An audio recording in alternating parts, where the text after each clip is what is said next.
Hello, everybody.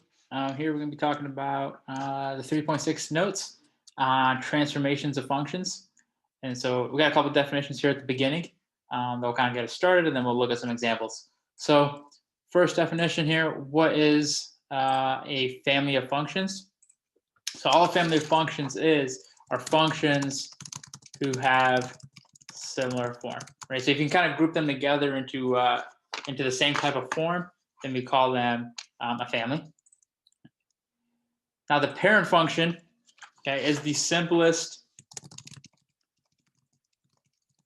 function of a family of functions. It's kind of what we use as our baseline. So think about this as like your baseline. And we can kind of do these transformations to our parent function in order to get to do new functions, which that leads directly into the next definition, which is what is a transformation? A transformation is a change from a parent function to a new function. Okay. And we can do this by, or what this looks like is it changes the look of the graph. Okay. And so we can do this a couple different ways. You can get to geometry, look at rotations and stuff like that. But here we're going to talk about shifting our graph left and right, moving it up or down, reflecting it over the x and y axis, and then and changing the slope of our lines. So it's kind of the big transformations that we're going to be talking about in this video. So first thing I want to do is I'm going to pull up Desmos here. Give me 1 second. And it's going to be pretty easy to see how all these transformations work. And so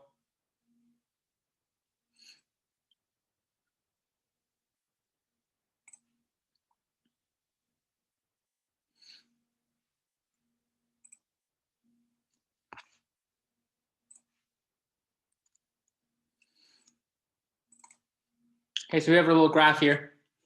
And the first thing we're going to be looking at is a vertical translation. So we have the graph f of x equals 2x minus 1.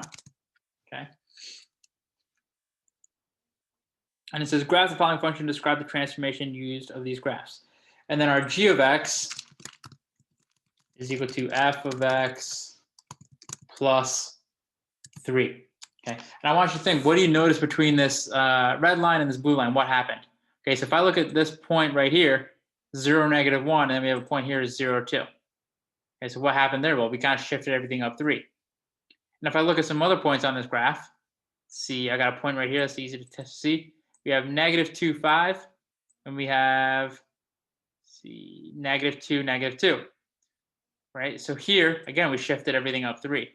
So basically, when you add this number on the outside of your function, you're going to shift the whole entire graph up 3. Okay.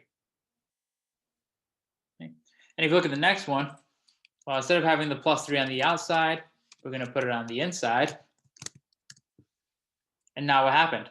Well, here, again, we have our function here at the beginning. And if I take a look here, I have 0, negative 1. And then here we have negative 3, negative 1. So here we shifted these points left 3. Okay. And that's going to be the hardest thing, is remembering that when you look at if it's on the inside of the, if it's attached on the inside of your parentheses, right, it's always going to be backwards. So when you have a plus 3, we're actually going to move it to the left. And when you have a right, if you want to move a right 3, we're actually going to do a minus 3. Okay. And we're going to talk about that. We're talk about the general form of function in a little bit. But again, basically all I want you to notice is that when you just add these terms, right, when you add these terms, you add the plus 3 and move the left 3. When I was on the outside, and moved it up 3. Right, these kind of things are going to be ones that, so if I add some sliders here, and let me do this. Okay, so if I start here, okay, if I start at 0, so I'm not doing anything to the graph, and then make this 0 as well. Okay, so there's our original function. Now, as I move this, right, as I move this b term, which is the one on the inside, right, you see how we're moving everything left and right? That's kind of the idea here. Versus when I do, bring this back to 0. Versus when I do the a term, which is the one on the outside, it's going to shift everything up and down. Okay. So I want you to just That's kind of the idea behind this. Is we can just take one function and just move it around a bunch of times. And that's kind of the idea behind a parent function, is that we can take one value and just keep moving it around. And so I'm going to keep up the graph. It's kind of easier to see it this way. And so instead of adding these terms here, what I'm going to do now, the next question on the back of the page tells you to reflect it. And so if I do a negative here, okay, well, what just happened? I'll get rid of that. So there it is again. And now I made a negative. Okay. What happened is when the negative, when you're taking the whole function and making it negative, you're reflecting over the x-axis.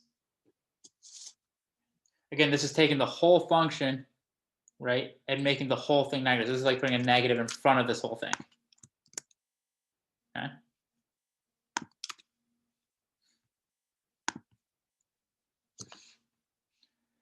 Now, versus when I put it on the inside, which is I'm taking my x values and I'm making those negatives, that's going to be a reflection over the y-axis. So there, I'll see that, show you again.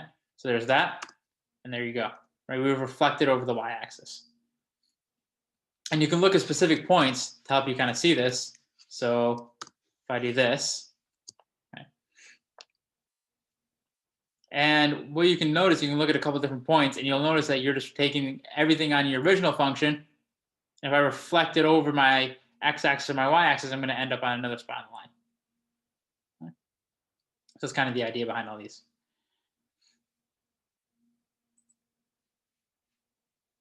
Let me pull up the notes again.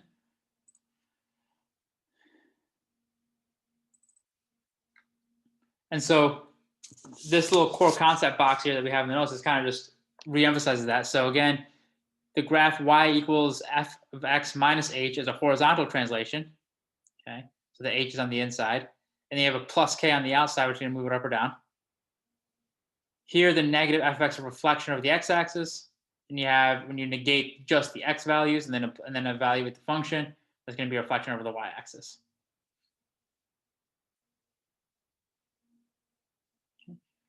And so that's kind of what we showed with these graphs. And so you have kind of a general form of all equations, which is y equals a times x minus h plus b. Okay. And so when h is 1 and h is b, or a is 1, h is 0, and b is 0, you get, so let me write that out. When a is 1, h is 0, b is 0. And the reason why a is 1 is because we're multiplying this in. So if I made this as 0, then the whole thing would just be 0, which is not very helpful. So when a is 1, h is 0, b is 0, you just get y equals x, which is your parent function for linear functions. Right? This is your most basic linear function. Y equals x. Your y-intercept is 0. Your x-intercept is 0. Your slope is 1. It doesn't move it around. Okay? But now what we can do is we can just look at this one function, okay, and we can just move it around based on what we see. So this a term here, this is like the last big point. So let me highlight a couple things. So your a term, this represents your steepness of your graph, right? This is your slope. So a equals slope. Okay, and now we can look at your h. This is your horizontal translation. So this is, so h equals your left or right. And the reason why I kind of mentioned this earlier, right? The reason why it's all opposite is because of this negative sign. Okay, so when you want to move to the right, where you're going to minus a negative. Okay, so that's kind of where that comes from. So that's why it's a plus. And then your b term, which is the last one. This is your up or down. And so your b term represents your b equals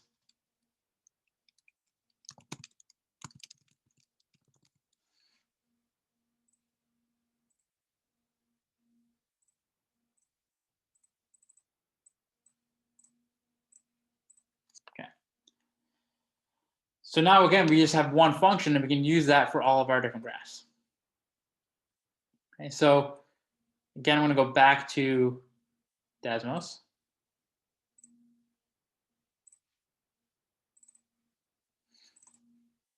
And the next problem was looking at, if I multiply this by 3, if I take my function and multiply it by 3, what happens?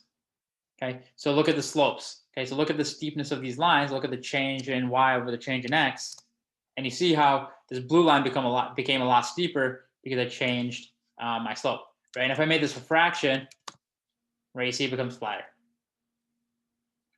So again, we're changing the rate at which we are our rate of change, right, between our y's and our x's. It's kind of the idea here. And so now if you look at the last one, we have a -2 fx, and then so first of all, take a look at what happened. If I made it just a +2, it made it steeper. Making it negative, flipped it over. And then we're going to also add a 3 on the outside. So that's going to take everything and move it up 3. And there it is. Okay. And so you've just taken this whole graph, you reflected it over, you stretched it by 2, which is what that A term is. It's a vertical or horizontal stretch. Vertical or horizontal stretch or shrink. And then you also moved it up or down, right? In this case, you moved it up because it was a +3. But the reason why we're showing you all these transformations is because instead of making tables all the time, what we can just do is just look at one function and then decide to move it and stretch it and shrink it, reflect it however we need to in order to get to another function. So that's kind of the idea behind this video, is that instead of memorizing or looking at a bunch of different tables and graphs, we can just look at one and then just move that around. So that's the idea behind this video, guys. If you have any questions, please let us know. And if not, have a great rest of your day.